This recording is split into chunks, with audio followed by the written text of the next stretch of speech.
we've been talking to Kristen Varon, who once roamed these halls here at the University of Connecticut.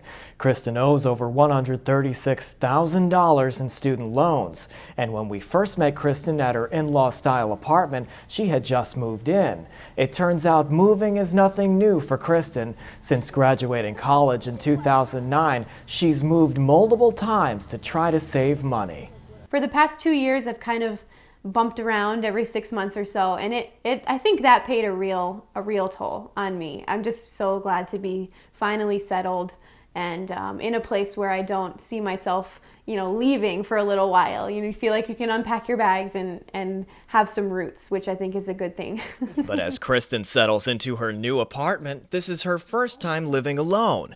And while the overall rent is cheaper than her last apartment, she has no roommates to split the cost. And because of this, her bi-weekly paycheck doesn't seem to go as far as she'd like. I think of how I spend my week in general. It's mostly doing things that help to boost my income. And so I don't feel like I can do a lot of, I don't have a lot of freedom to do the kinds of things that I would like to do because I need to make sure that I am not only making ends meet, but that I'm also, saving for the future. So it would seem like Kristen would be a perfect candidate for the income-based repayment program. Using a calculator at the website ibrinfo.org, her payment of $1,200 would be cut down to just under $300 a month.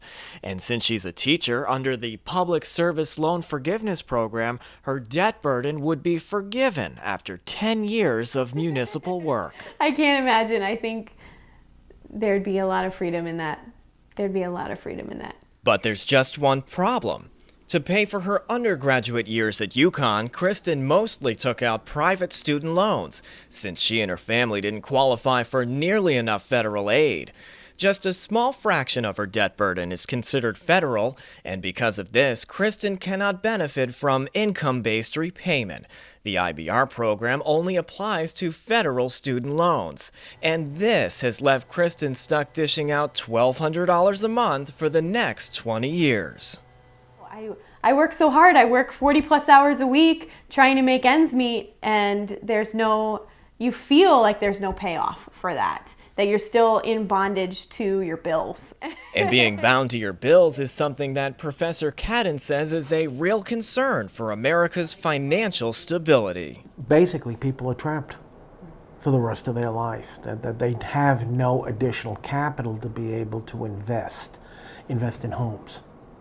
So you kill the housing market, invest in the market, so you starve startup businesses or large businesses from the capital infusions that they need in order to be able to grow.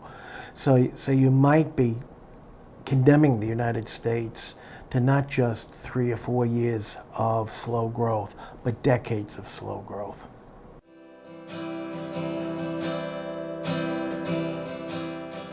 Although the long-term national effects of student debt that Professor Cadden is talking about are not fully known, for Kristen, she has known for a while now how student loans affect her own life.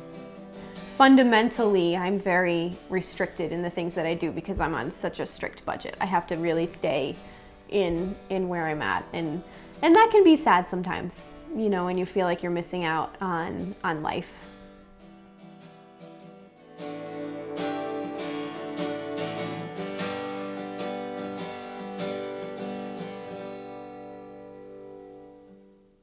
And in these hard economic times, Kristen is just happy to have a job.